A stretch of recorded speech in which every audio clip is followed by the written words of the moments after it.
So there are 5 foundational areas in our lives that we must address for healing and restoration, and we're going to get right into it in this video.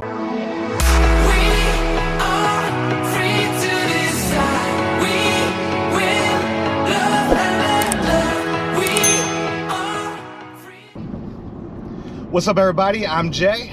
And I'm Tay. Welcome to our channel. Now, when it comes to the topic of healing and restoration, there are 5 fundamental areas that we have to address. But before we address those 5 areas, there's one thing that we have to do in order to start our healing and restoration. What do you think that is? What do you think that is, Tay? Admitting.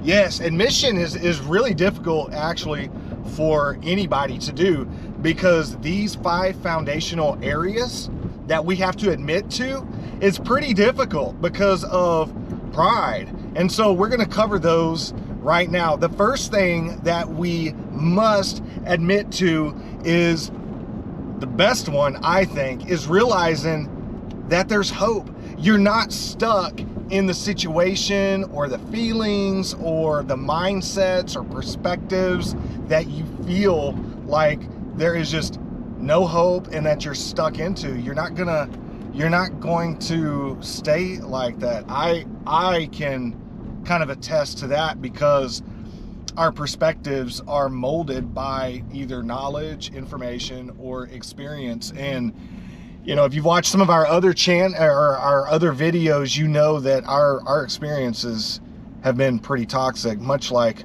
you guys, I'm sure. Yeah. We've grown up and had some pretty crappy experiences, but there's hope.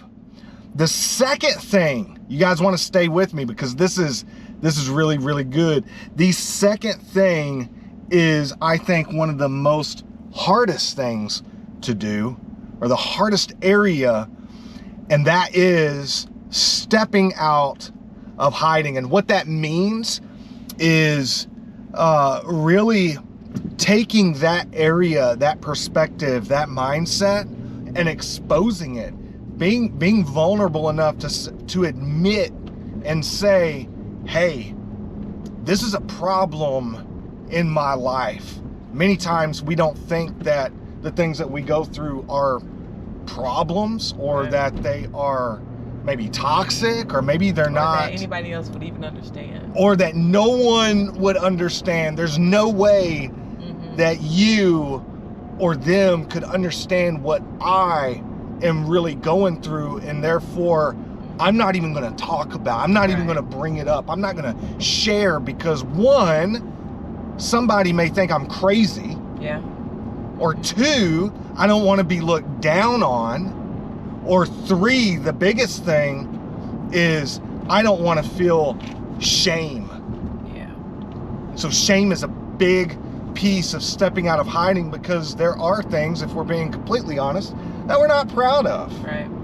I mean, it sucks sometimes. The third area in our life is also very challenging. The third fundamental area that we must admit to is this. It is face the damage of sinful choices. Now that really forces us to take accountability for what we say, what we do, and what we choose to do. Right? And many times that's tough, is to say, hey, this really is my choice, what I decided to do. Now, regardless of circumstances, sometimes we don't have a choice, but we choose to do what we choose to do when we don't have a choice. Sometimes, I know you've heard the old saying, you know, not saying anything is saying something. It's kind of the same way. But we know, apart from God, we live in a world of sin. We are born in a sinful state through our flesh, right? And so we make choices based on a sinful state. And there are consequences for those choices. Now, healing and restoration from whatever it may be. Maybe it's a low self-esteem. Maybe it's low self-worth. Maybe it's porn. Maybe it is some type of addiction or anything like that. We have to admit that there are consequences for our choices in our sinful state. The fourth thing that I think is really, really important is admitting that we are powerless against sin, especially in our flesh. We live in this natural world. We live in our flesh, and if we, okay, first of all, how many people have said this? I'm gonna stop doing this. Today is the day that I ain't gonna do this no more because I ain't doing it no more because it's destructive, and I have to make a change. Now, granted, there are some of those circumstances where maybe it is, you know, me, I made a decision and a choice a long time ago to stop smoking cigarettes and stop vaping. I did that, but actually it wasn't even by my own strength.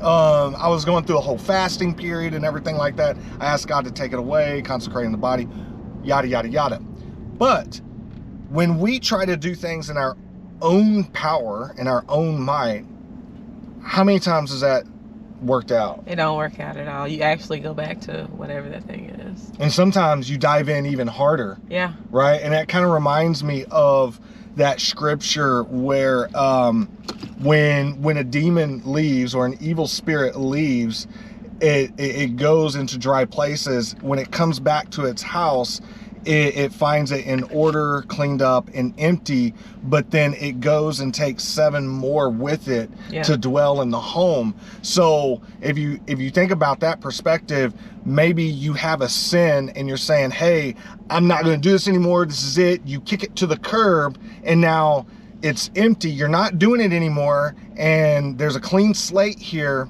but then maybe a week goes by and then what do you find yourself doing? Diving back in deeper than you were before, and it makes it that much harder, and it's very, very challenging.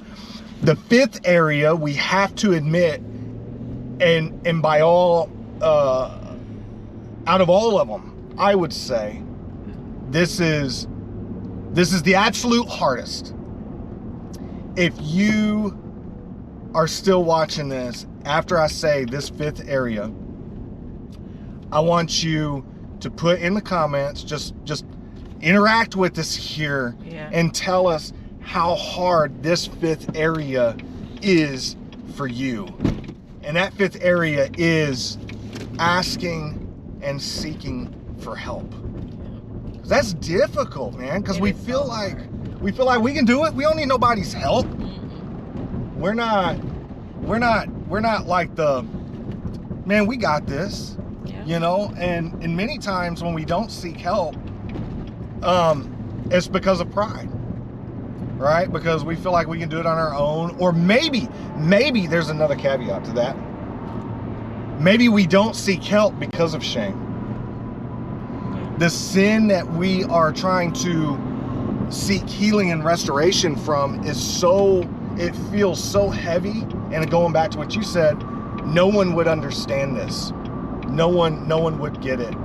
I'm the only one that has experienced this or could even begin to understand it. And so I just won't seek help at all. Yeah, that was me.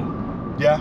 Yeah, feeling like nobody, I always used to tell you that. Nobody could ever understand what I've been through or what I'm going through or whatever that looks like. Like I've always said, nobody could understand.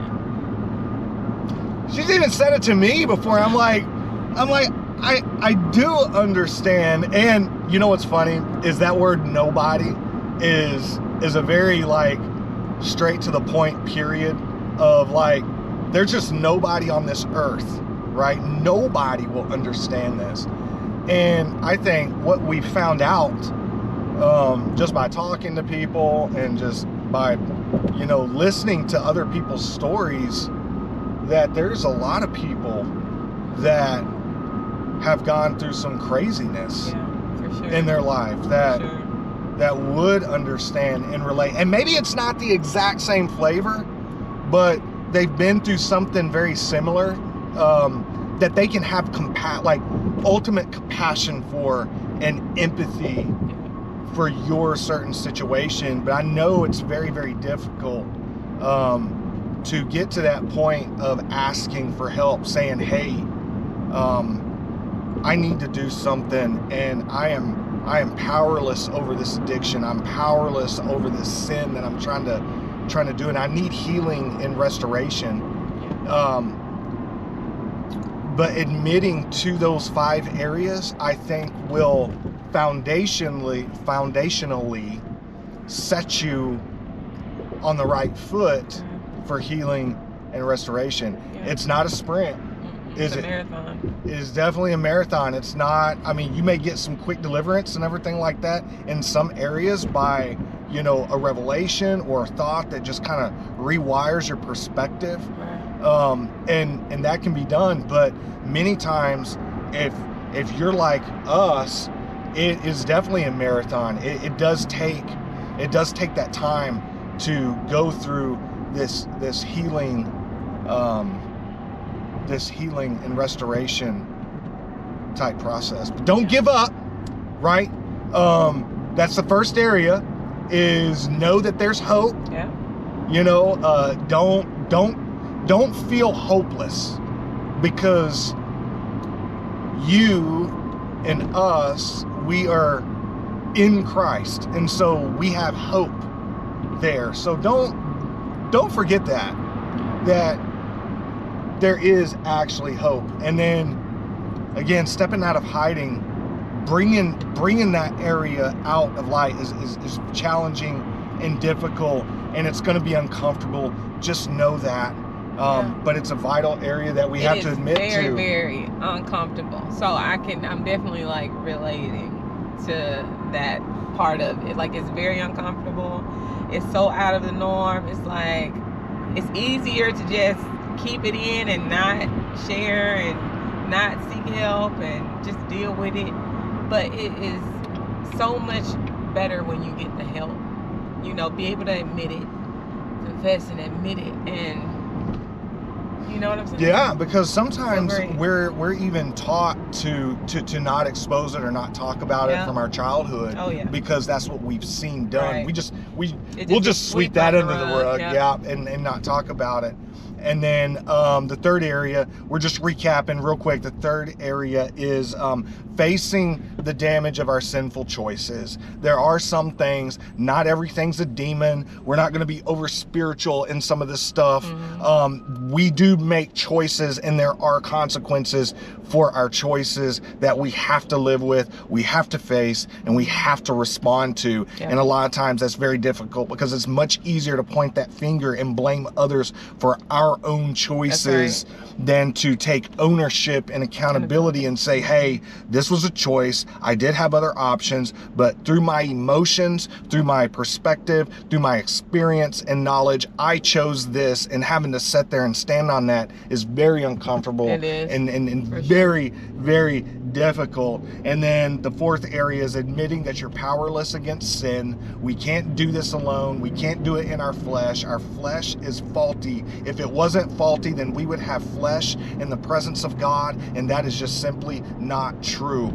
We are in the spirit in the presence of God, because our spirit is redeemed and we have our salvation through Jesus Christ. The fifth one is remembering that we have to accept help, and that's easier said than done. So I hope that this has helped on the foundational areas of healing and restoration. Stick with us, because we have a lot more truth bombs for you and to give, because we know going through this stuff has helped us a ton, and we know for a fact through Christ these things can help you too. We love you.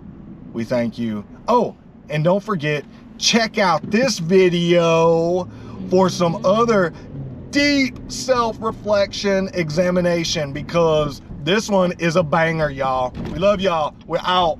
Peace.